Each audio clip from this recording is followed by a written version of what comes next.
Speak the truth in love. One of the things that I've learned over the years, and it seems to be increasingly more prevalent nowadays, is that people really don't want to hear the truth.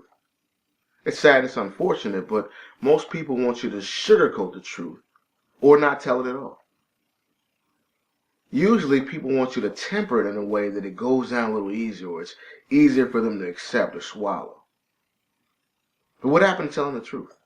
And in particular, what happened to speaking the truth in love? You know, I'm reading a book called Winning by Jack Welch, who was a business mind that sort of helped GE, General Electric, transform their business and to be very successful and a leader in the industry.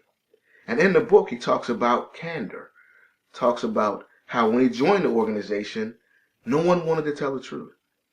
No one wanted to really speak about the issues and the things that were important to the success and the growth of the business. So what you have there is you have employees that are not carrying their weight, but when it comes performance appraisal time, they only want to talk about the things that they're doing okay, or the things they're doing well, not the majority of their work where they're poorly performing. Or that teammate that you're playing with is not carrying his or her weight, is not contributing to the success of the team. Or even in a relationship where husband and wife or a man and woman is not carrying their weight or not doing the things that meet the needs of their spouse, and they don't want to hear about it. They don't want to talk about it.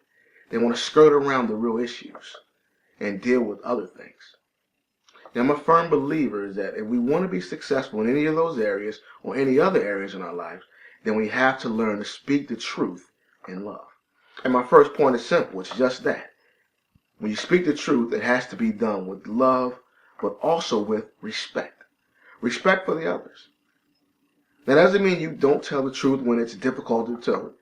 That means that you have to realize that there's another person on the other side of this story. That I can't be harsh, mean-spirited, and that I can't do it with mean intentions. I'm right and you're wrong. I'm always right, or see, I told you so. You have to speak the truth respectfully and with love. Leading to my second point. There has to be a specific objective in speaking the truth. Like I just said, it can't be just to prove that you're right and they're wrong. The objective usually should be to make that person better, make the situation better, make a relationship better, make a team stronger, allow us all to be successful and to win. So that objective has to be the reason why you bring the truth to a person. Otherwise, then why are you telling it? What is your reasoning for going to this person to tell them what they're doing wrong or what they could do better?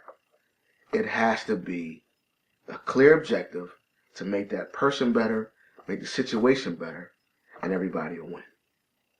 And lastly, my final point is this. You have to be open-minded. As the saying goes, you can't just dish out and not be willing to take.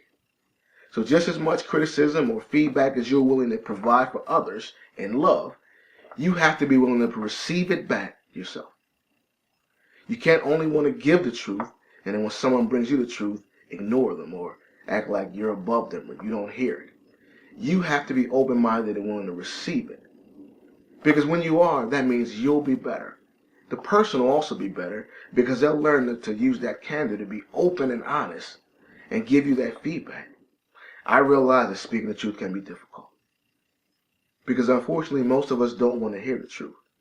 Because sometimes the truth is hard to face, it's hard to deal with. Hard to realize when you're not performing well, when you're failing, when things aren't going as planned. And it's hard to hear that. But if you truly want to grow, if you truly want to be successful, then you have to be open and you have to be willing to hear those things in order to be at your very best.